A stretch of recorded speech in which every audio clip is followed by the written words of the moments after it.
Hello, everyone, and good morning. As you can see, there's still a few filtering in, but we'll kick off. Welcome to this edition of the ASI Thought Leaders Forum. These forums are a space we've created to hear from the brilliant minds that we work with right across the sector, spark meaningful conversations, and share insights that help shape better development practice.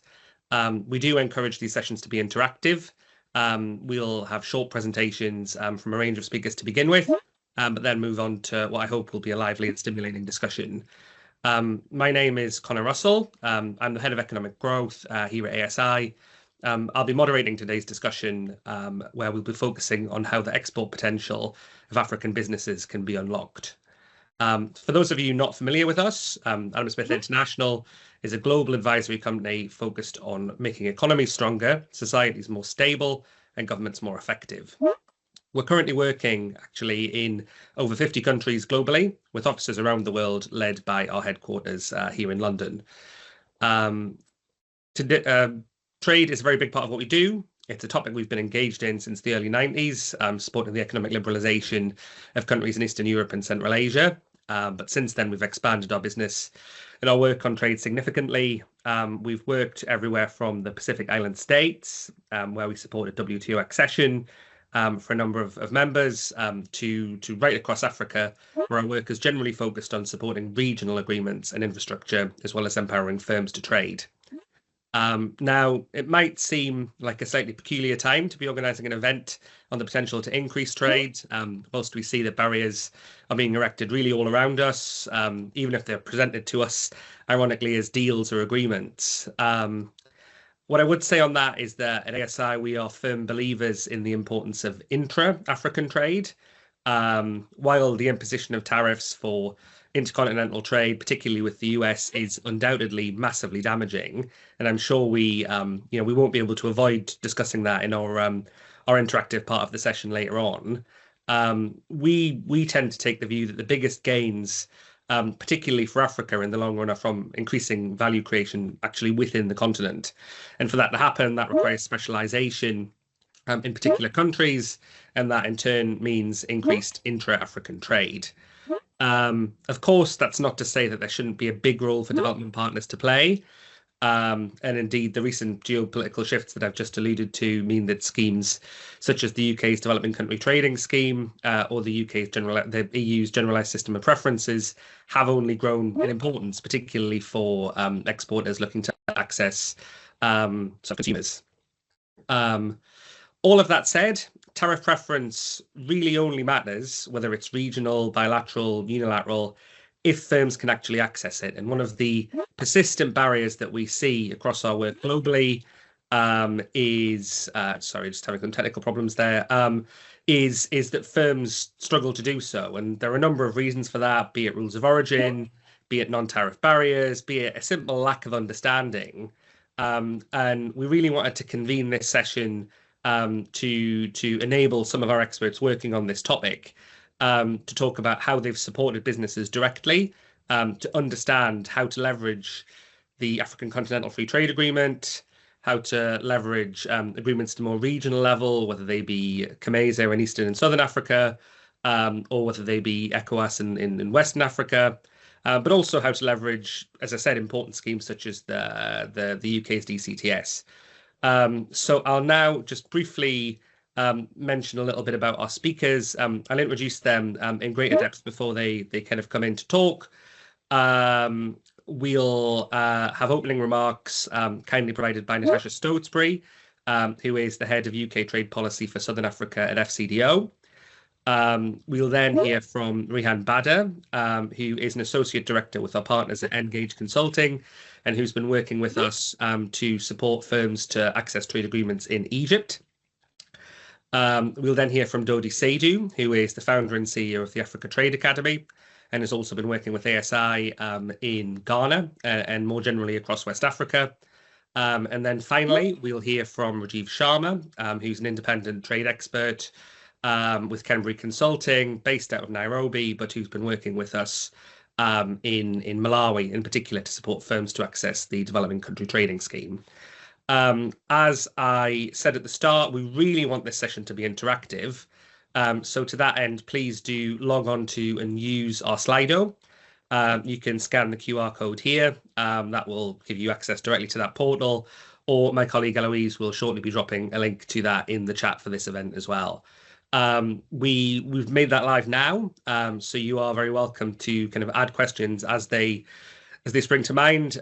I will then moderate the discussion at the end, directing questions to particular speakers. Although I should say, if you do want your question to be addressed to a particular speaker, then please mention that in the question as you pose it, and we'll do our best to make sure it gets to the right person. But with that said, and I'm conscious there are still some slowly filtering in, I will hand over to Natasha, who will give us some opening remarks. Over to you, Natasha. Thank you, Connor and ASI. It's a real pleasure to offer some opening remarks today, contextualising the importance of this topic for the United Kingdom's government, the UK, and I hope all of you on this call today. My role, based here in Johannesburg in South Africa, focuses on working with African businesses to utilise free trade agreements, which is why I'm really looking forward to hearing from the fantastic set of panellists we have today and from all of you. So I'm not going to speak for very long at all. Please just allow me to make 3 points to frame our discussion. Firstly, as you'll know, trade is instrumental for development. Export-led growth is a prerequisite for prosperity. No country has lifted itself out of poverty without increasing its trade with the rest of the world. Developing nations have increased their share of global exports to 30% since 1990, and in that same period, extreme poverty has fallen from 36 to 9%. But there is more that needs to be done so that more businesses can properly harness trade and the benefit it brings. That brings me to my second point, which is the UK is committed to making sure that we do our part to work with our partners to open up markets and to provide the opportunities that trade can to help drive prosperity. The UK, and I'm very proud to be working directly on this, has one of the most generous tariff offers for developing countries anywhere in the world.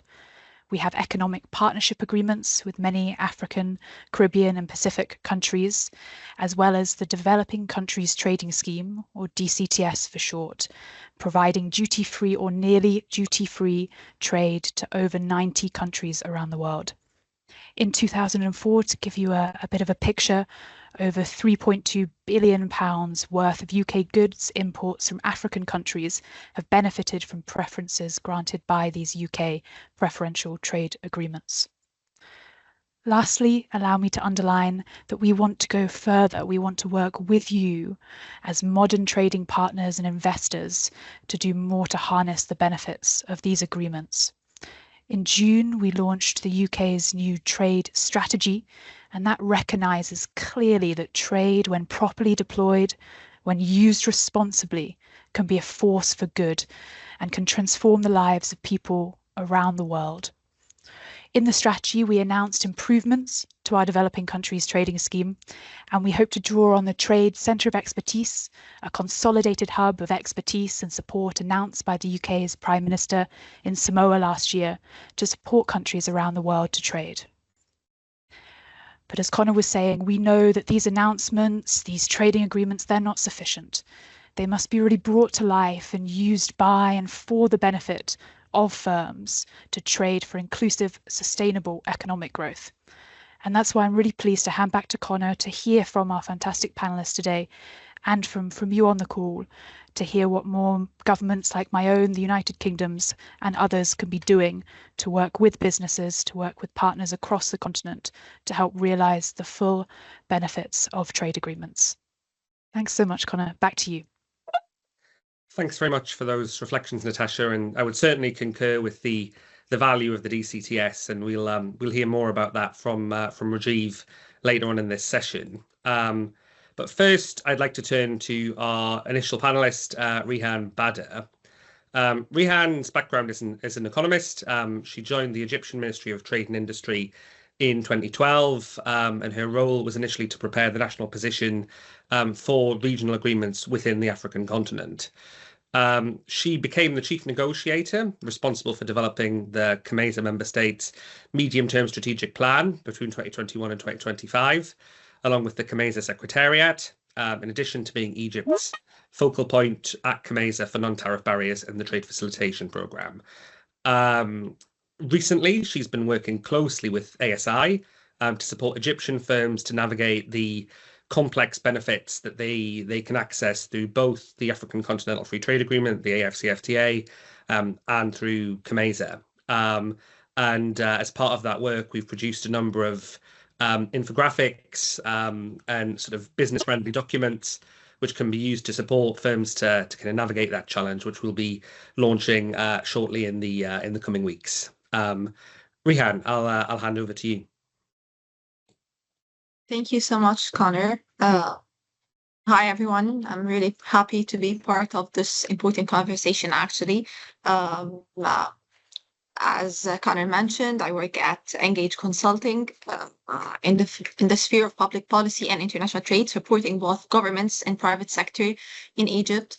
And we've been working closely with the ASI. Actually, that work that we've been doing is in line with what we'll be talking about, basically raising the awareness of the private sector regarding the AfCFTA through using different tools, be it having workshops, being like developing a technical guidance for the private sector regarding the agreement, or having like in-depth study about the opportunities and the challenges of the agreement, a work that all of us at Engage are proud of. So back to our session today, I'll be focusing on how two key trade agreements, the AfCFTA and COMESA, can better work together. And more importantly, how private sector or the business community can actually benefit from that. So maybe let's start with the big picture. Africa has actually great trade agreements, the AfCFTA at the continental level and the COMESA at the regional level. But the reality is that many businesses, especially the smaller ones, are not using them effectively or as they should. So they are not whether they are not aware of the benefits or they find the process kind of complicated. So even though these agreements exist, they are often underutilized. If we compare the actual intra-African trade volume vis-a-vis the potential one. So maybe let me break it down from a business perspective. We have the COMESA agreement. It's actually the older one here. It's more established and already operational in 21 countries, mostly in East Africa and mostly in East and Southern Africa. With the except of Tunisia and Egypt, they are in the northern part of the continent. As for the AfCFTA, actually, it's the newer, the broader one. It aims to cover all the African countries, but it's still being implemented in phases. When I say it's been implemented in phases, actually, usually a free trade agreement entails that a full liberalization will occur among the member states. And this is the case of the COMESA agreement. 21 member states, once the agreement had entered into force, all member states can export inputs with zero tariff rates. This is actually not the case in the AfCFTA agreement. In the AfCFTA agreement, we have the whole countries. However, they agreed that they will liberalize their tariff rates gradually over 5 and 10 years, depending on the level of development of the member state. So at this point of time, the AfCFTA agreed that they will have 3 lists. The first list is tariff lines the member state is free to decide on. 90% of their tariff books will be liberalized, whether on 5 years, on 10 years, linear approach. Then there's list B, it includes 7% of their tariff lines. It will be liberalized on 10 to 15 years, depending on, again, the level of development of the country. And then there's the remaining 3% of a country tariff lines that are subject to negotiations later. So the model or trading under the AfCFTA kind of has its own calculations when it comes to if you want to export, for example, from Kenya to Egypt, you have to take into consideration the product that you are exporting, whether it falls within list A, B, or C, so that you get to know the tariff rate that will be applied on you when you export to Egypt. That's not the case if you will be exporting from Kenya to Egypt under the COMESA agreement. Whatsoever the tariff line that you're going to export, the zero tariff rate will be applied. So this is like the main or one of the key aspects of the difference between COMESA and AfCFTA when we talk about tariff liberalization. AfCFTA agreement has entered into force, and actually recently there was that an initiative that's called Guided Trade Initiative. It's pilot countries in the AfCFTA that agreed to start implementing the agreement.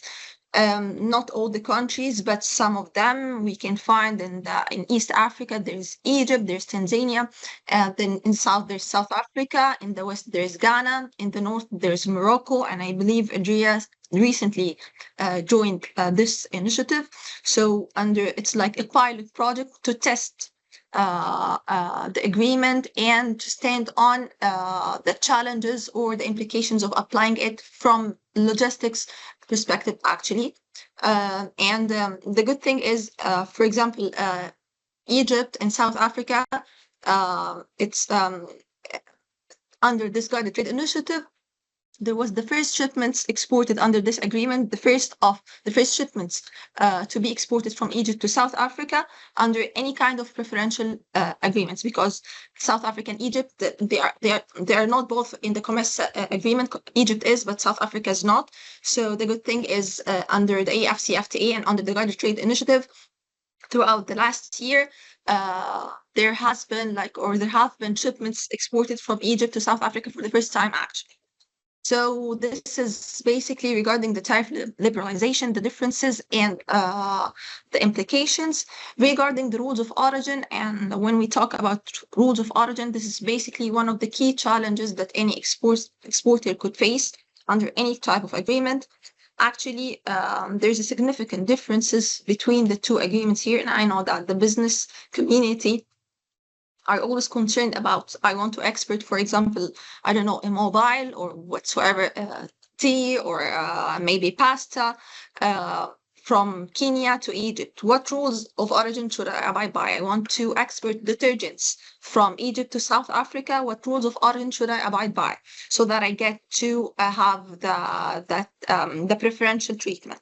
In COMESA, actually, and this is one of the really good thing about this agreement, that it offers more than one criteria for rules of origin.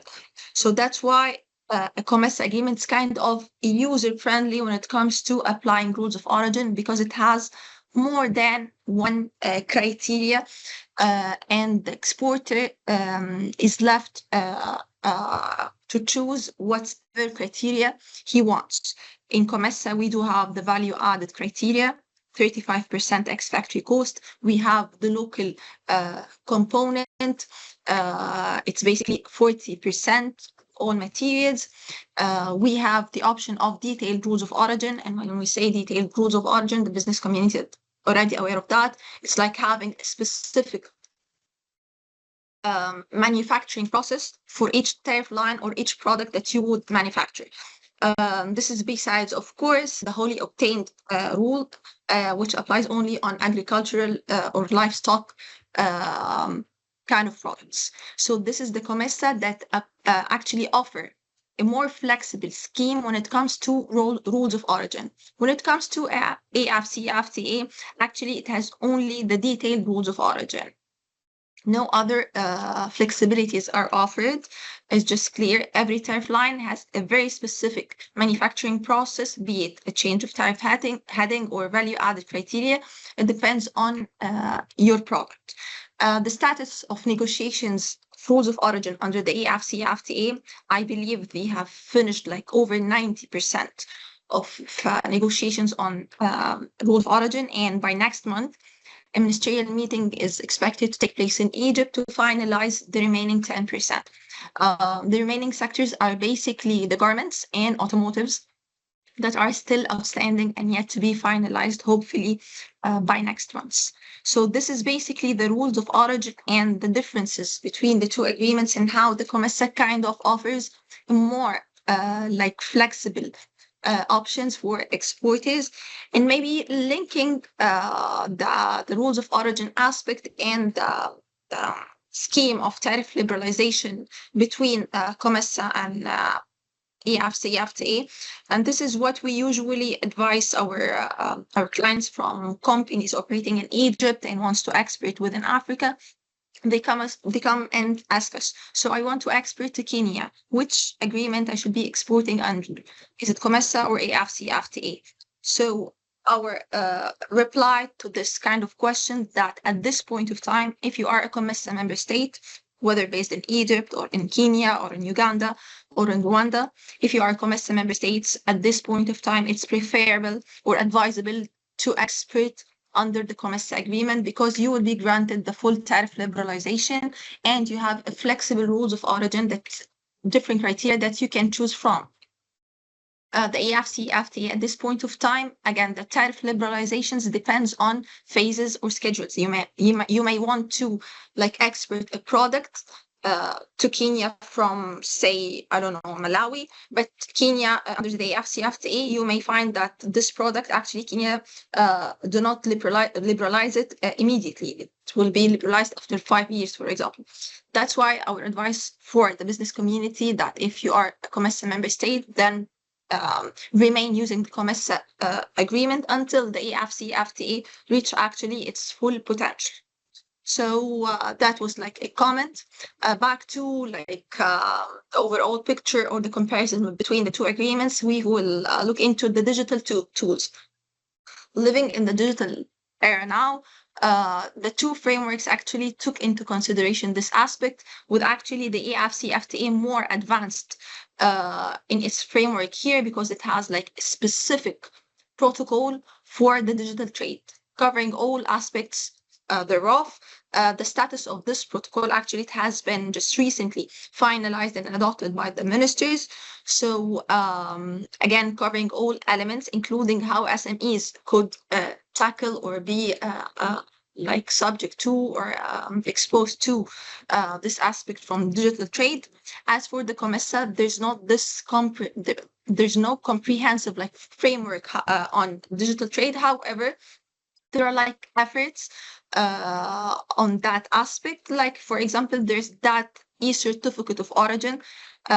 It's like a tool under the digital trade topic in COMESA. However, this tool, it has not been like fully implemented. I believe Malawi recently started working aggressively on that, but not all member states actually applied this e-certificate of origin under the COMESA. Finally, the SME framework in both agreements, actually the COMESA is really leading on that aspect because of the intra-Africa trade between like landlocked countries. There's that simplified trade regime that tackles all aspects on that matter, and actually it's very successful trade regime, and I believe that part of the big volume of intra-Africa trade under the COMESA agreement is handled under the simplified trade regime, where at the AfCFTA there is a framework that's yet to be developed for tackling the SMEs and how they can gain more access under or benefit from the AfCFTA. So that was like basically a main outlook for the two agreements vis-a-vis each other. Maybe if we can move to the next slides so we can just link the challenges in light of what we've mentioned. So when we talk about challenges regarding two trade agreements, actually, I don't want to overburden the trade agreements and hold them accountable for all the challenges, because some challenges actually need to be addressed on the national level. So here I will be differentiating between the challenges that the agreements could tackle and challenges that affect the intra-Africa trade but should be tackled on a national level. When it comes to the first challenge, which is confusion over eligibility. This is exactly what I was mentioning. I'm a COMESA member state, and I'm by definition an AfCFTA member state. Which agreement to choose? At this point of time, it's actually confusing. There's there's a new agreement, the AfCFTA. All experts just believe that they should be using it. However, as I mentioned, if those exporters are COMESA member states, at this point of time, they actually should pursue or be using the COMESA agreement. So this confusion over which agreements give better terms actually still prevails, and the way we address it, the way we address these challenges or this topic, it's through basically raising awareness, like what we're doing now. So this is one challenge. The other one that we've mentioned, the rules of origin. The rules of origin will always remain a critical issue in Africa generally because of the manufacturing capabilities of the region as a whole. That's why exporters sometimes find it difficult actually to abide by a specific manufacturing process under the rules of origin, because he cannot afford, he needs to be importing like kind of foreign materials. So he, at the end of the day, he cannot abide by the rules of origin under the agreement. That's why when drafting or negotiating the rules of origin, it should take into consideration the capabilities of the African countries, what they can do and what they aim to do at the end of the day. So back to the challenges, and maybe moving forward, the challenges that actually need to be addressed on a national level, not through the agreement or its articles or protocols. And this one regarding the process, the internal process of, for example, issuing the certificate of origin, how to deal, who are the pertinent stakeholders. If you want to export from Egypt to South Africa under the AfCFTA, where should I go? Should I go to the customs authority or another entity? What are the documents needed? Etc. So this should be tackled on the internal level. Awareness and consolidation and a simplification of the process of exportation lies solely on the country. So this is a challenge that actually exporters do face. What should I do to be able to export to South Africa or to a member state under the AfCFTA agreement? Another challenge, again, the SMEs and their accessibility to trade. When it comes to SMEs, again, it all began on the national level, what the policies and the regulations that the country provide for those entities or firms so that they get able to grow, compete, and then export. So this kind of support actually should begin with on the national level. However, when we talk to, or since we're talking about trade agreements and maybe mentioning the work that we've been doing with ASI, like creating or drafting or developing documents that tackle both the opportunities and the challenges of agreements on a national level, those documents or reports should be used by stakeholders, the governmental stakeholders, so that they get to adjust such challenges on the national level. This is the same way as the Secretariat of the Agreements, whether COMESA or AfCFTA, should be working as well, constantly through the meetings or maybe drafting the reports or the analysis to know on a national level what are the challenges that those member states actually are facing, so that they can get to enable them through, again, awareness or guidance or advice or whatsoever, so that they get to like overcome such challenges to be able to more like activate the agreement, if we can say. Final maybe a challenge that again needs to be addressed on a national level, and definitely would always with the support of the Secretariat of different agreements, is the uncertainty at borders. Here, I personally at Engage faced this issue with the Customs Authority. An AfCFTA member state had already gazetted its partnership at the AfCFTA Secretariat. However, internally, this has not been notified to the Customs Authority in Egypt. We ended up that there's an exporter that wanted to export to an X country at the AfCFTA. However, when he engaged with the Customs Authority, they told him that we're not aware that this member state has already activated or joined or gazetted its tariff schedules. So that part of the uncertainty or the awareness at the executing authorities on a national level, again, should be addressed, again, on different or through different ways, be it awareness, be it workshops, be it, again, the Secretariat of the AfCFTA, to ensure that when a member state has already joined and gazetted its accession to the AfCFTA, they should ensure that all the focal points on the member states, they are notified, and that they are internally actually raising the proper awareness to the business community. So maybe that was like the last key challenge that business community actually face when it comes to trade agreements. I believe next slide, if we can move to it. Thanks very much, Rihan. Unfortunately, we're running slightly short on time. If you don't mind, if I could just ask if you could very quickly kind of whip through this slide, and we can move on. I'm just keen to preserve time for everyone to ask questions. Yeah, sure, I know I've got a few from what you've already said. Yeah, sure. Okay, so maybe this slide is just like a recap of what I've been mentioning, what's working and what's need to be scaled. What's working is the COMESA simplified trade regime. One of the best things about COMESA is having this NTB reporting tool with a mobile SMS number, that if you're facing an issue at the borders, NTB issue, you can text on a message, the text on a number, and this issue will be directly transferred to the COMESA Secretariat to tackle it. This is regarding what's working or what's actually good happening in the agreements. What needs to be changed, as we mentioned, rules of origin, more digital integration, and definitely including the aspect of the services, not only the trade in goods.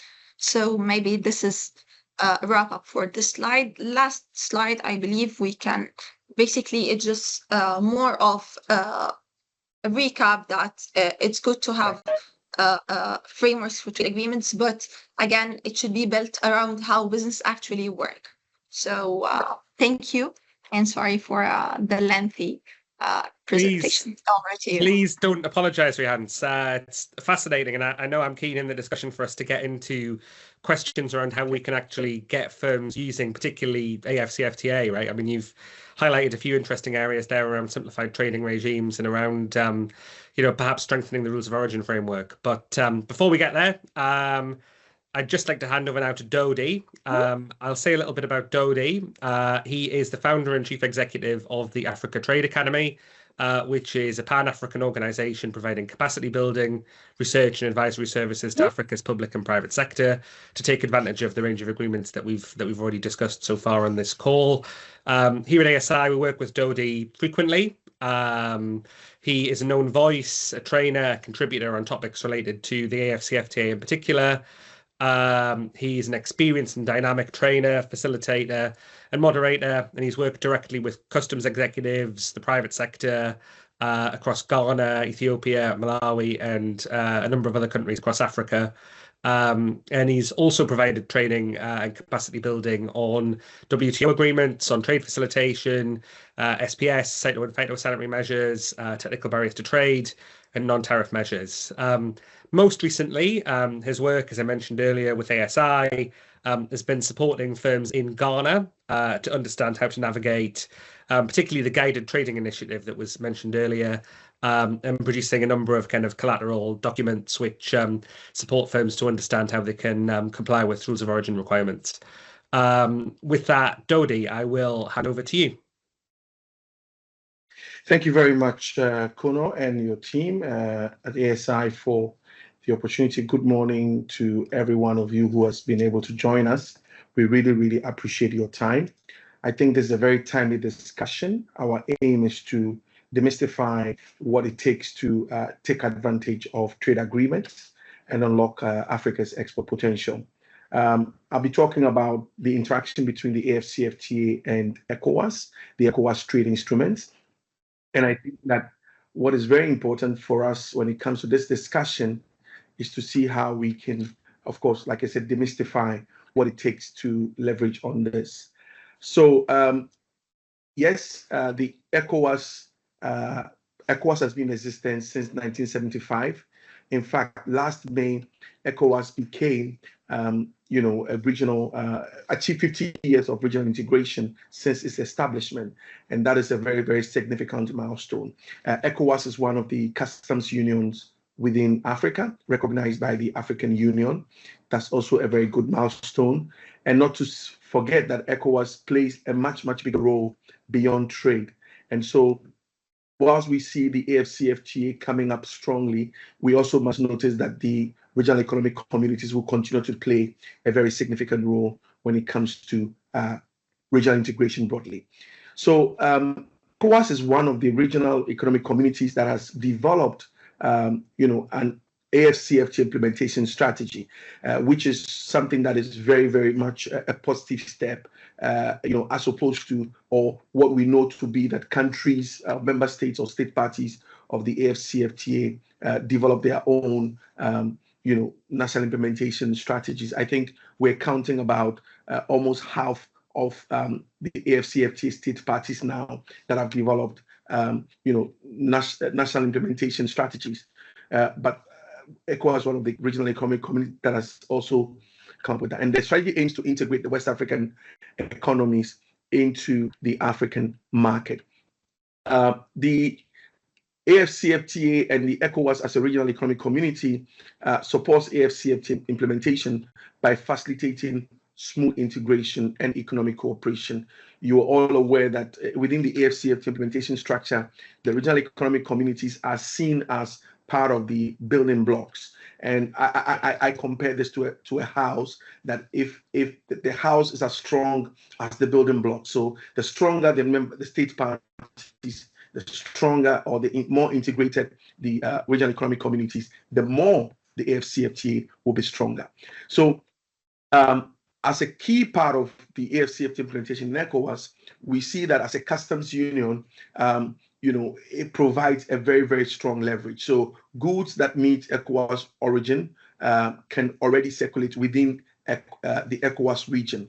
And that is also a key point of distinction between the AfCFTA and the other, the other regions. So to a large degree, because the customs union, once you meet the origin requirements within ECOWAS, you most likely would meet the origin, not most the origin requirements of the AfCFTA, but certainly it gives you more circulation within the region. Also, the ECOWAS has a common external tariff, which establishes a uniform tariff regime of member states of ECOWAS with third countries, so countries outside of the region, which includes the other members of the African Union and the AfCFTA. Of course, the tariff regime is from 0 to 35, and it has 5 bands, and these are bands that determine the applicable tariff based on which category you fall into. But for the sake of time, we'll not be able to talk about that. Maybe next slide, if I can.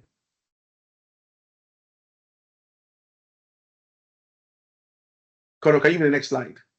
Yes, can you see the next slide, Dodi? Let me just flick back. Not on my side.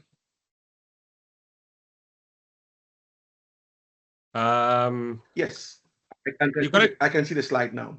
Perfect. Just a little lag. Yes, I can. So just like my previous presenter did present, you can see here the similarities or distinctions between the AfCFTA and the ETLS. The first key distinction is that, of course, ECOWAS started as a 16-member state organization in 1975. But as we speak today, or just early this year, 3 members of the region left the bloc, namely Burkina Faso, Niger, and Mali. And even though the ECOWAS Commission and the ECOWAS member states have given some room for extension of when they can leave, we can also see that these countries are bent on leaving. So 12 member states of ECOWAS now, as against 55, state parties who are eligible to participate in the AfCFTA. The second key aspect is that the status of liberalization within ECOWAS has been 100%. It covers 100% of all originating products as long as they meet the rules of origin and are certified as such. When it comes to the AfCFTA, it covers 90 to 97%, depending on whether you want to consider sensitive goods as well. Sensitive list of products from state parties. So that means that not every product that is eligible within ECOWAS will be eligible for AfCFTA export. That is a key distinction. The origin process, origin determination, origin criteria process of the AfCFTA and the ECOWAS trade liberalization scheme have some, distinctions. Number one is that under the ETLS, origin process and origin approval is based on a national approval committee that approves the origin, and then it is passed on to the commission, and which subsequently approves, or assesses and approves what has been approved by the national committee, and then becomes accepted within the region. When it comes to the AfCFTA, it's more of a product specific rule. If you meet this product specific rule based on Annex 4 of the protocol on trading goods, then you should be able to Annex 2 rules of origin of the protocol on trading goods, then it should qualify. Of course, you go through a similar process of the national application and determination, but then once you meet the rules of origin at the national level, there is no supra approval process beyond that. Yes, when it comes to the ETLS, the origin requirements for non-originating products is valued at 68%. So if the value of non-originating products is at most 68%, it would qualify. Whereas generally in the AfCFTA case, the value of non-originating material should be at most 60%. For the AfCFTA, there's yet to be developed an electronic certificate of origin mechanism, but within the ETLS, an electronic certificate of origin mechanism has been developed and is being utilized. Next slide.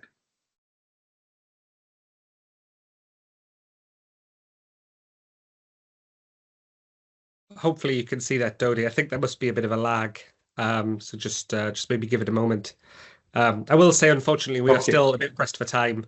So if you could please just whip through this one, and yeah, we can save time for the discussion. Thank you. It's still not changed. Okay. Yes. So of course, the key barriers to AfCFTA utilization within ECOWAS is principally, in my view, on the point of difference between the rules of origin procedure and criteria and procedure for the AfCFTA and the ETLS. So notice that in one case, all you need to meet is 32% local value addition, whereas in the AfCFTA's case, generally you have to meet at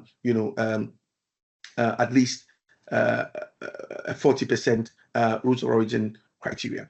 Yes, the tariff discrepancies exist where countries categorize the tariff lines differently, even though to a large degree under the ETLS and this common external tariff, we have agreed largely on what should be applied, but there's a few variances within member states, and that can also has an effect.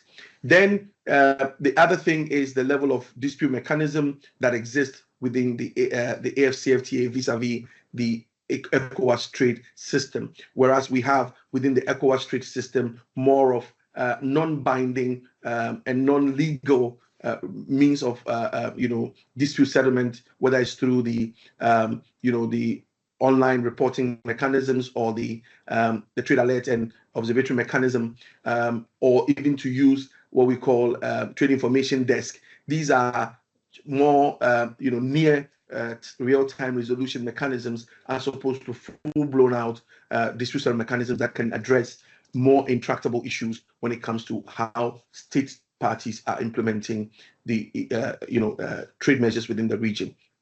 And of course, the AfCFTA goes beyond trading goods. We have trading services that is yet to be maximized within the region, and so businesses that are mostly in services trade seem to be lagging behind when it comes to taking advantage of this. Next slide, please. That wraps us up, Dodi. Thanks so much for your so presentation. maybe one quick comment.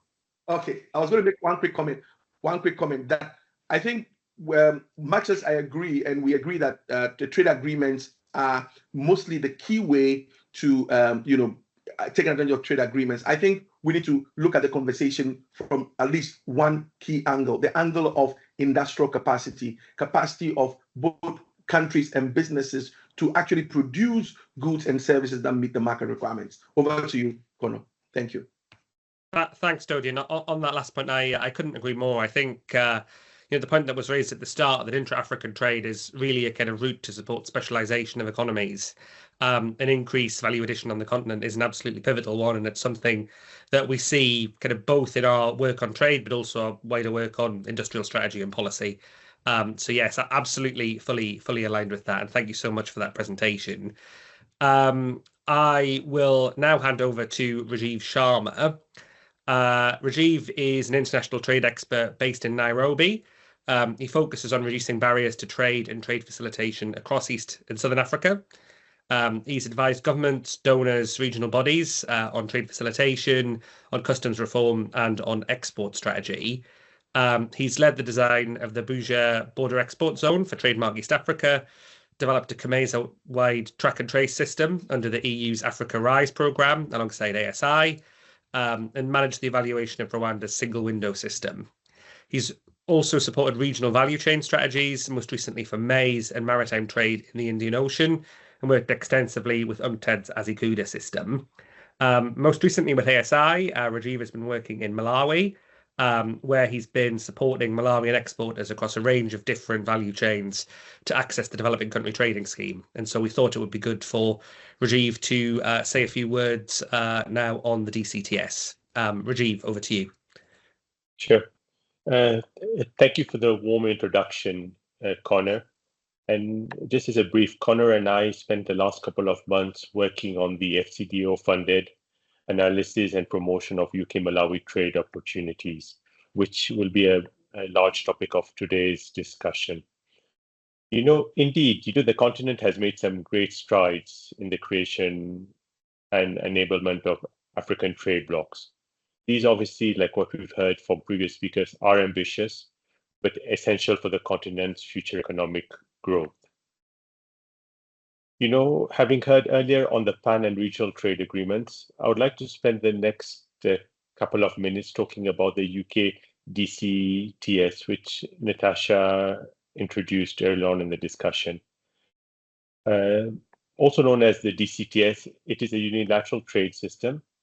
It was created as a consequence of Brexit. Prior to that, the UK's trade policy was pegged to the EU's Generalised scheme of preferences. Okay, and in a nutshell, for the economic impact, it's actually a UK's Trade for Development plan. It provides over £750 million worth in annual tariff rebates and covers the large number 37 African countries. Launched recently in 2013, to date, 16 billion of UK imports have benefited. In terms of supporting intra-Africa trade, it offers simplicity and flexibility on rule of origin compared to its predecessor, the GPS. This means like African producers can source components from other African nations and export their final product to the UK tariff-free. It provides duty and tariff quotas to the world's poorest nations, and this covers at least 47 of the LCDCs. But now looking at the other side of the hello. Yeah. Sorry, I thought you were asking for the next slide, Rajiv. Sorry, didn't mean to. Yeah, no, it's fine. It's fine. But in terms of benefits to the UK, it helps to diversify UK imports baskets, lowers cost for UK businesses, and offers more choice to consumers. it's a good time. Since it's now just a 2-year-old scheme, it'll be good to do a quick SWOT analysis vis-a-vis of where it sits in regards to Africa trade. In terms of numbers, like what we alluded on or discussed on the previous slide, it reduced tariffs on a number of products.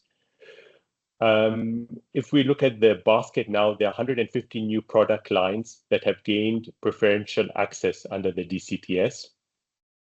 It has simplified rules of origin, so to promote intra-Africa trade. And it was previously a very big issue on items like canned fruits, which obviously were not fully exempt, now enjoy the exemption.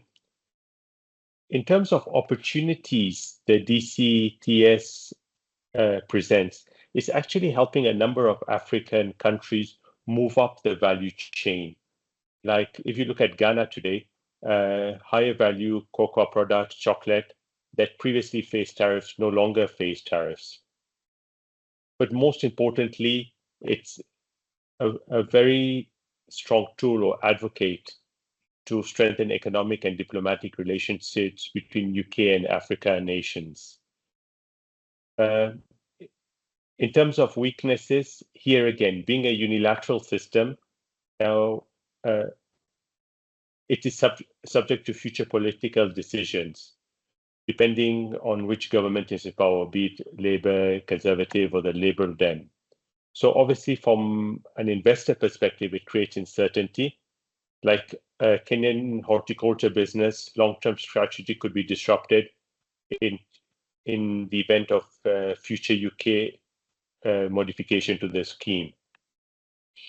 Yeah, and it faces a number of implementation challenges being native, because a number of small businesses face challenges on navigating the specific customs, product certifications, and the requirement to ship this good to the UK.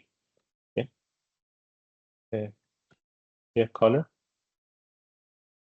So I think here it is quite a good introduction slide to speak about the theoretical aspect. But fortunately, like we had mentioned, and I was very fortunate under the Adam Smith International banner to carry out the analysis and promotion of UK-Malawi trade opportunities. So this slide puts into context the DCTS with regard to Malawi and the challenges it faces.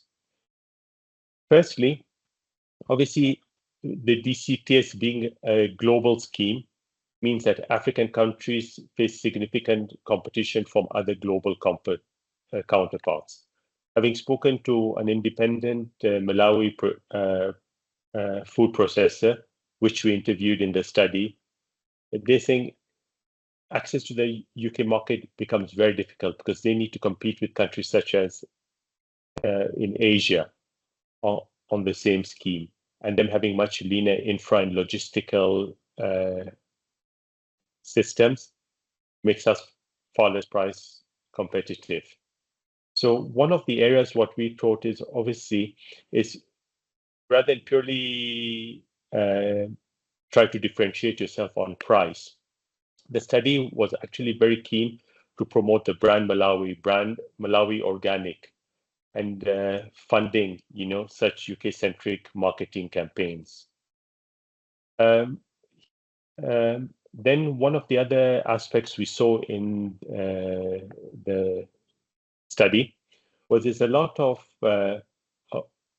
this an awareness gap, meaning that small businesses might not know whether in Malawi or the UK which specific custom forms or product certifications are required to ship the goods to the UK. So the study developed a step-to-step guide for Malawian businesses to export to the UK. This is available on the Malawi Investment and Trade Center website. And the topics that this handbook covers, it's easy to read, is all about business registration, what are the customs, what is certificates of origin, what are the logistics, what are the UK market standards that are required for products exported out of Malawi. And another challenge was, yes, even if we got everybody export ready, one of the challenges, particularly for the less established SMEs, is how can we find a buyer of our products in the UK that obviously could benefit from our tariff-free products. So here again, what we did is we facilitated a direct partnership between Malawian businesses and British importers. So we created a database in line with the key commodities. And here again, this is available on the Malawian Investment and Trade Center website. And yes, and yeah, Thanks. and I think and then moving over, yes, over just as a couple of closing remarks, Connor. Obviously, the DCTS is a real boost for African exports because it simplifies the rule of origin. Being a newer scheme, which is only 2 years, is still too early to establish its long-term effects. There's still a gap on the continent to really understand it. But here again, what needs it? The scheme will not necessarily work in isolation because the DCTS does not address areas such as poor infrastructure, which makes often intra-African trade costlier than trading with Europe or Asia. And we've seen cases where it's cheaper for an African country to import directly from China than from a neighboring African country. The Africa Development Bank estimates the logistics costs can increase goods by up to 75% when carrying out inter-Africa trade. But for myself, if you look at African trade, today we account for about $490 per capita in terms of exports. Compare it to Asia, where they're sitting at 8,700. So we are a fold of 20%. To meet this number as a long-term aspiration, as a continent, Africa needs to move away from exporting raw materials. And the trade agreements, whichever we've spoken about through the day, needs to start disincentivizing, the export of raw materials to help economies become more resilient, i.e., drive them up the value chain. Yes, and thank you. Thanks so much for that, Rajiv. And I think that last point is particularly interesting in the sense of linking unilateral schemes such as the DCTS to regional agreements such as AfCFTA. I mean, they aren't in competition with each other. They're part of a bigger kind of approach to increasing value addition on the continent and supporting African businesses to both produce more complex goods, but also sort of access international markets to export them. We'll now move to the discussion. I want to say a big thanks to all of our speakers for very interesting presentations. We are using Slido for this discussion. So if you haven't already, please scan this QR code or use the link that you'll find in the chat for the event. And then we'll just move over. I'll just give you a moment.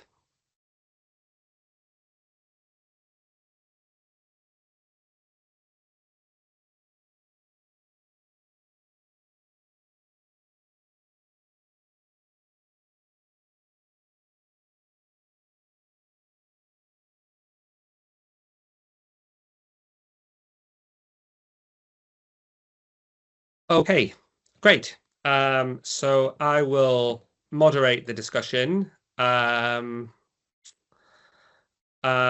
We have someone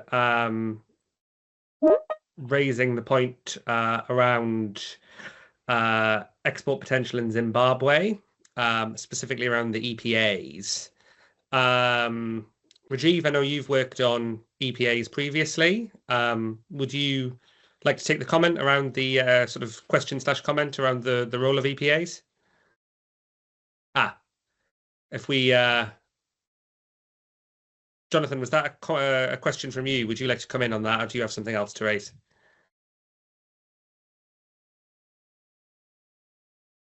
So we could. I've allowed Jonathan's mic if he wants to come in. Hi, thank you very much. Great presentations, really informative. So thank you very much to the speakers. Yeah, I just thought this may be helpful. The whole question of market access is hugely important. Free trade agreements are hugely important, but there's another aspect to this, that you can have the best trade agreement in the world. You can have zero duty rates. Unless exporters know the fundamentals of exporting, you're not going to get anywhere, or progress will be limited, which is probably a better thing to say. And I'm talking about the real fundamentals here. What should the contract look like? What's an Incoterm? What's UCP 600? Are my goods dual use? What institute cargo clause should I use for insurance? They're absolute fundamentals of how to export. Now, the EU got this in Zimbabwe. So with the economic partnership agreement, it wasn't being widely used. The rules of origin were complicated, or more complicated than they needed to be. And because of that, particularly SMEs, the take-up wasn't very high. But that wasn't the only problem. The other problem was that you had some really good products being produced in Zimbabwe, but the exporters, which could have been sold in the EU, but the exporters didn't know these fundamentals. So the EU funded, I think we ran 13 training courses 2 years ago, 13 training courses in 6 months for new exporters, experienced exporters, and for export consultants. And they really had a big impact. And one of the issues I've noticed is also in my work, I'm a tutor and examiner for ITC, the International Trade Centre, on the African International Trade Certificate. And what we are finding, and I'm not going to mention countries here, but what we are finding is that delegates from some countries are clearly being trained incorrectly in export practice. And, we correct that on the ITC training. So the point I'm really making, and there's lots more I'd love to say because these presentations have been fantastic. But the point I'm making here is that, unlocking export potential for Africa, it's not just the free trade agreements. It is the free trade agreements, but it's everything that goes around them as well. It's the how-to. It's the trade facilitation. It's the trade logistics. As I think the last speaker said, they're hugely expensive within Africa. Return loads are very, they're very rare in Africa. Coastal shipping is very, very rare in Africa. In Malawi, I worked on a trade facilitation program there for the Commonwealth some years ago. And, the gaps there in relation to customs modernization, we try not to call it reform anymore, we call it modernization. But there were huge gaps. And it's good to see that I think these are now being addressed. So yeah, those are really the comments I wanted to make. Thanks very much indeed. Thanks, Jonathan, and nice to hear from you. We haven't spoken in a little while, and we do a lot of work in Malawi at the moment, and definitely there's still scope for further kind of customs modernization, as you put it. I think on the kind of broader point around sort of wraparound support, I think the work that kind of Rajiv gave a little flavour of is quite a good example of how that can be aligned with the DCTS. So our kind of point of engagement with firms in Malawi very much was, you have the opportunity to access the UK market tariff-free. At present, you actually aren't doing that. Can we kind of work with you to understand why that is? But then that entry point really turned into a kind of broader conversation around the wider barriers that they faced, be they logistics, be they regulatory, be they non-tariff barriers, so on and so forth. Rajiv, I'll just give you a chance in case you want to. A few minutes, because I think I'll be very brief here. I think, this economic partnership agreements is fundamental. But, the question is, how can Malawi best leverage against this? It's, as a country, each need to do their homework and start positioning themselves.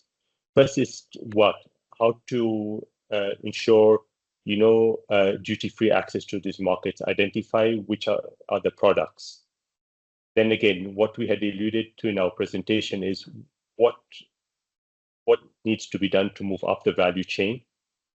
And then is also, how can you embed quality and standards right from production to aggregations to logistics as well as market access? Here again, attracting foreign direct investment, and obviously, is how can you continue to maintain and enhance, strategic partnerships? Yeah. Over to you, Connor. Thank you.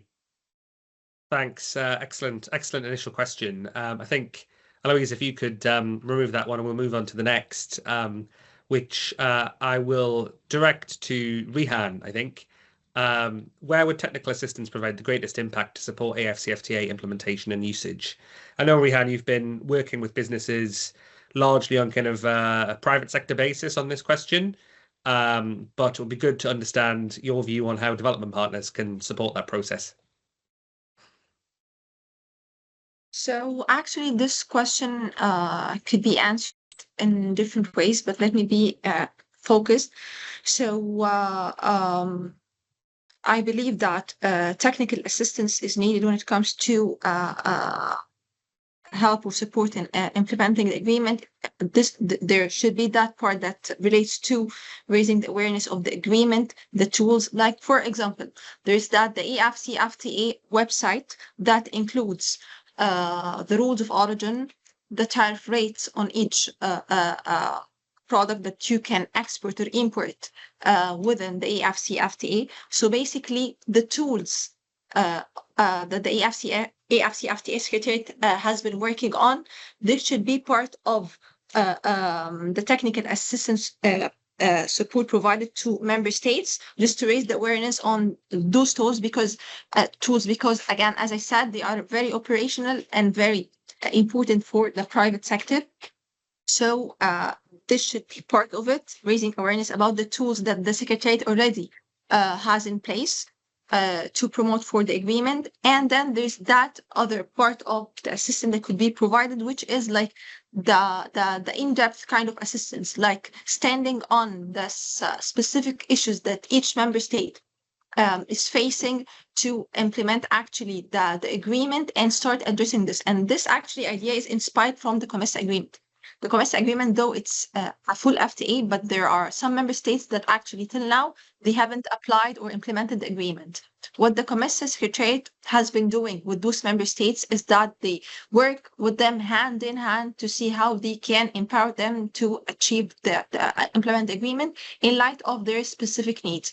So I believe two aspects could be done: raising the awareness with the tools to facilitate the trade under the agreement, and addressing the specific needs of each member state to help them overcome the difficulties regarding implementing the agreement. So this is basically it. Thanks so much, Rihan, and I think interesting food for thought there in the context of new programs. Yes, of course. Well, I also think that I support Rihan's submission there, and I'll add that we also need to we have to be strategic in what we're doing in terms of enhancing and providing the uptake and utilization of the AfCFTA or any of these other trade agreements, DCTS being one of them. And for me, one of the key things we could do is to look at maybe an incubation program or an acceleration program for specific groups of SMEs and businesses in industries. I've observed that businesses in West Africa have a wait and see attitude, especially those who are really have the productive capacity, the large multinational businesses that are located here. For many trade agreements are waiting to see how it is utilized. So we can look at ways to shepherd them or lead them in that direction. And for those who are in the SME category, some of them have costs, setting costs that could go that could result in their going international. And if we can look at various of those costs, like cost of standardization, cost of conformity, things like that, could be a boost in really helping them to take advantage. Of course, across the continent, different countries are at different levels of implementation of the agreement. Some countries have ratified, but have not done a lot of work internally in terms of national systems, process and procedures, including awareness creation. So we can look at it, like Rihan said, from different directions. Thank you. Thanks very much, Dodi. I would very much agree with everything you just said. I think the next question actually is also for you, Dodi. Looking at it's changed over now, but the question essentially was the extent of the political commitment in Ghana and Nigeria to improve cross-border food trade. If you could take that one, please. Sure. I think I think food trade in ECOWAS region is quite an interesting, aspect of trade. For example, there was recent evidence by one of the stakeholders in the region that monitors food trade and found out that a lot of food trade, the current formal food trade is 3 times. If we look at the informal food trade, it's about 3 times, about 18 billion US dollars in regional food trade, as opposed to 6 billion recorded food trade. So what we notice is that, yes, a lot of informal. The commitment is there. I think so long as the region has found the need for balancing food movement based on geography, based on climate, and based on just the ecology, food trade will always happen. The government's commitment is there. What is happening more is in the area of what is happening at the border. And of course, like John mentioned, the issues about logistics, like transportation, the type of infrastructure, the road networks, and like I said, what is happening at the border. But I think in terms of as a region, we are seeing more interest in harmonizing and improving on food trade. And lest we forget, food trade in particular is multidimensional. We're talking about issues on SPS, we're talking about issues about logistics, we're talking about issues about customs cooperation and agri policy and all of that mixing together. And once we don't have these unifying or harmonized, I think it becomes a challenge for us. Kono, if I may, there was a question about the level of harmonization of rules of origin and accumulation. I think one of the advantages of the AfCFTA and ECOWAS is the use of accumulation as a key aspect of enhancing regional trade, where you can source raw materials, finished and semi-finished products from other members of the trade agreements for final processing. I think this is probably one of the key things that the AfCFTA and of course the ECOWAS tribalization scheme also seems to promote. But what is happening is that sourcing from the continent is something that needs a bigger mindset and diversion, especially when goods are available on the continent, but the logistics aspect, the cost of transportation, the cost of buying those products within the continent is becoming quite challenging. Thank you. Thanks, Dodi. Absolutely. I mean, I think that's a common theme throughout this discussion, is that the trade policy is obviously one part of a much more complex picture in many ways. I think that leads us quite neatly on to the next question currently on screen, which is around really how these agreements can be pivoted to support the export of services, particularly for firms in the digital, professional and creative sectors. Dodi, I'm sure you'll have lots to reflect on that, but maybe Rehan, I might come to you first. Is this something that comes up in your discussions with your clients?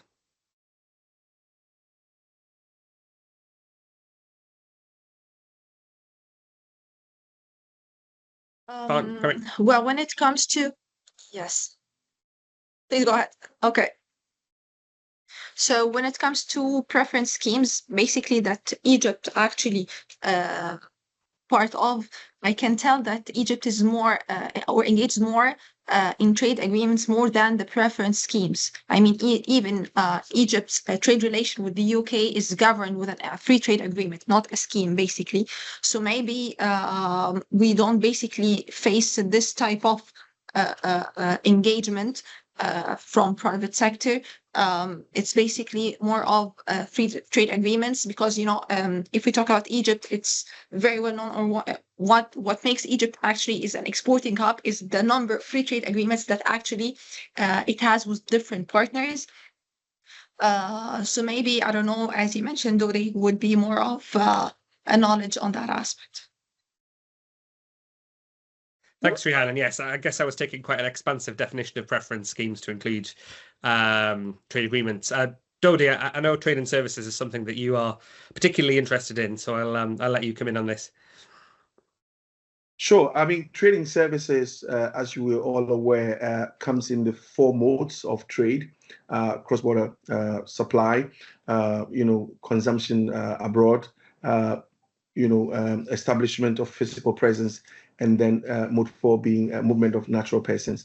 I think within Africa, we need to see more harmonization of regulations when it comes to all of these modes. What we've seen so far has been a lot of regulatory barriers or regulatory schemes that are more nationally focused and seem to limit market access to, of course, few suppliers. There was a regulatory audit that was done by the AfCFTA Secretariat with the World Bank. Some of those audits showed significant, like I said, barriers to entry in many sectors that countries have actually, submitted schedules of commitment on.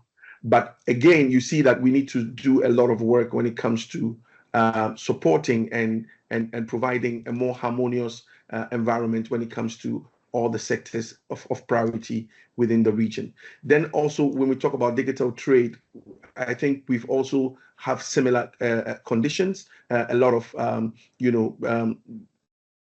differences in digital policies, data governance, cross-border data exchange. These are all elements that I think the AfCFTA, of course, if state parties can bring their policies and their regulations into harmony, would really, really help. But I think at the same time, also, the bigger question that lies in services trade and also digital trade is also a question of digital skills, understanding, and capacity of the stakeholders. And I think much of the focus has been more on the public sector, trying to help them to put in place the right policies, but not much on the capacity of the private sector, startups, businesses to leverage these policies and regulations.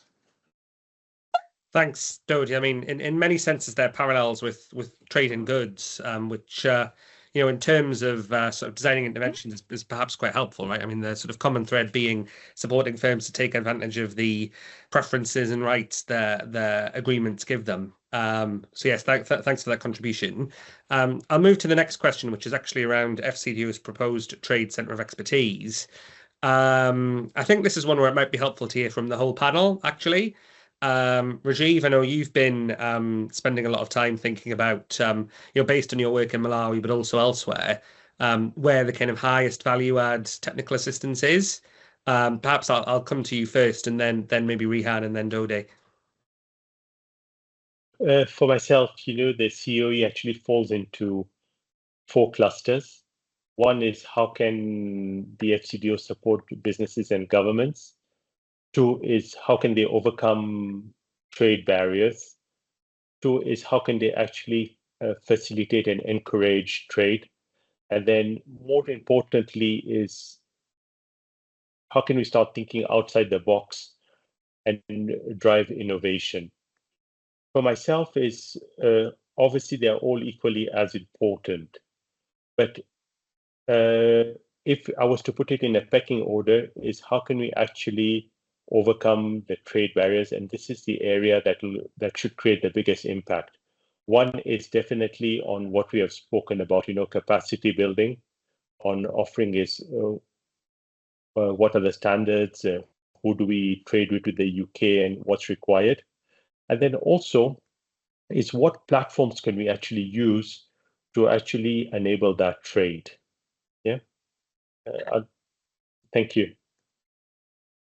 Thanks, Rajiv. Perhaps Dodi, now good to get your reflections. Well, I think that we need to see more collaborative work on the continent and across several fields to be able to leverage on what is happening globally and what is happening when it comes to the Center of Excellence. For example, we need to see a strong interaction between economic policies, trade policies, as well as industrial policies. That is my view. I think that when we look at trade in isolation, we may suffer a lot of setbacks. So, for example, industrial policies need to look at how to enhance industrial capacity and link that with, of course, other aspects of trade like investment policies, FDI policies, and drive a lot of what we call export-led investments. So investments from outside of Africa, especially from the UK into Africa, to drive investments. As for trade facilitation, I think my view is that we've seen some significant progress, but what we need to do is to begin to develop trade facilitation measures that are unique to Africa. If you take the fact that we have a lot of small-scale cross-border traders who are a big chunk of our trading system, then we need to look at how we develop continental tools. I've seen a question in the chat box about the use of simplified customs regimes. This is something that the AfCFTA is trying to promote, but as you probably are aware, it's not been adopted continentally. So in Southern Africa and East Africa, it's quite a practice, but in West Africa, we see fragmented use of simplified trade regimes, which in itself becomes a trade barrier because you may be able to exit from one country and just into the neighboring country, your goods will be classified as not eligible for a simplified treatment. So these are very, very important areas that we can look at how they interact and drive a lot of harmony in how we bring the Center of Excellence into fruition. Thanks, Dodi. Very much appreciated. Rihan, and any additional reflections from you? Basically, I echo Rajiv and Dodi. However, just like adding that this, from my perspective, should be like tackled under the main strategy of Africa. You know that the African Union has the Made in Africa objective or target to be achieved at some point of time. So having this objective or goal of the Made in Africa, what actually we want to achieve in terms of investment, international trade, whether intra-trade or actually exporting with the rest of the world, all in all, again, definitely empowering the SMEs, because basically this is the cornerstone of it in Africa, how they have their role in the supply chains. All of this should consolidated within the agenda of Africa, so that we have more of like not an action plan but an executive plan, if we can say. Thanks so much, Rihan.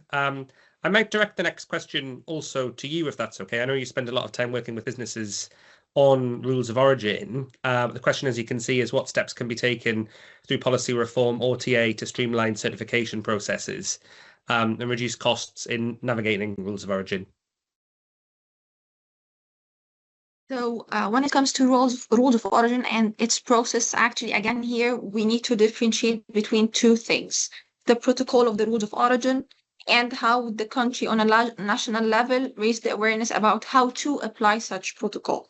So when it comes to negotiating or drafting the rules of origin, my message or my advice or recommendation will be to the member states and secretariat of this agreement, be it COMESA, be it AfCFTA, since the rules of origin haven't been finalized yet.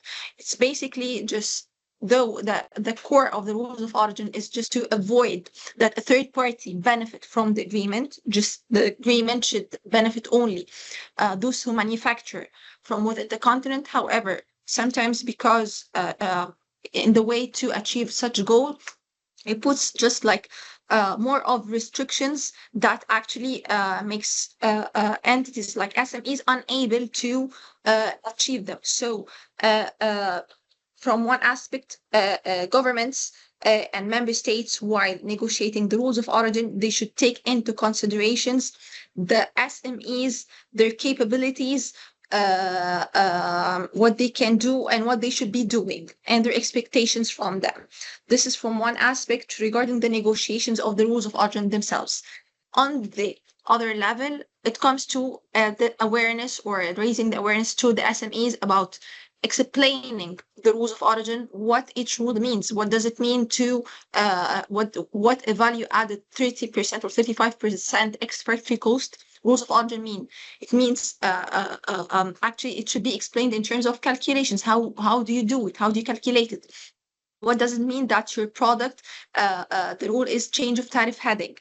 So this is another aspect that should be tackled with the SMEs on national levels, the explanation of the actually implemented rules of origin. Thanks so much. Yeah, I mean, I think that point around kind of national level support on rules of origin compliance is pivotal. We have time perhaps for one more question, and I think this is a very important one, which Dodi, I'll direct to you first of all, but then give others a chance to chime in too before we close, which is really around how we can ensure that women and youth benefit from schemes such as the DCTS and agreements such as the AfCFTA, and more generally from this move towards increased intra-African trade. Dodi, over to you first. Yes, so I'll just say a remark about the rules of origin process. I think from the work that ASI we did in Ghana and across West Africa, you see that clearly the rules of origin process is quite cumbersome. It's very, very, very long. And perhaps for the reason of avoiding trade diversion, it's become too much loaded with so much bureaucracy, form filling, what do you call it? Site visits by authorities to your premises, plus so many committee meetings. I think we should increasingly find ways to simplify these steps. That is my remark there. Having said that, in terms of how we can enhance participation of youth and women in cross-border trade and utilizing the AfCFTA, I think we need to see a deliberate effort in how big firms link up SMEs, women and youth businesses in their value chains. I think this type of strategic partnerships are things that we should enhance and encourage, because what we've seen is that a lot of SMEs and women-led and small businesses want to do the business of import and export directly, and it comes at huge cost to them, sometimes almost prohibitive. So if we can see a lot of businesses involving women and youth group in their value chains, that will certainly be a very good step. I've also talked about the sunk cost that some of these businesses bear that could be supported. So to create mechanisms for certification, for standardization certification would also be a very, very good step. We've seen encouragement to also do a lot of groupage when it comes to crossing the border with the goods. Those are very useful things. But again, we need to see a lot of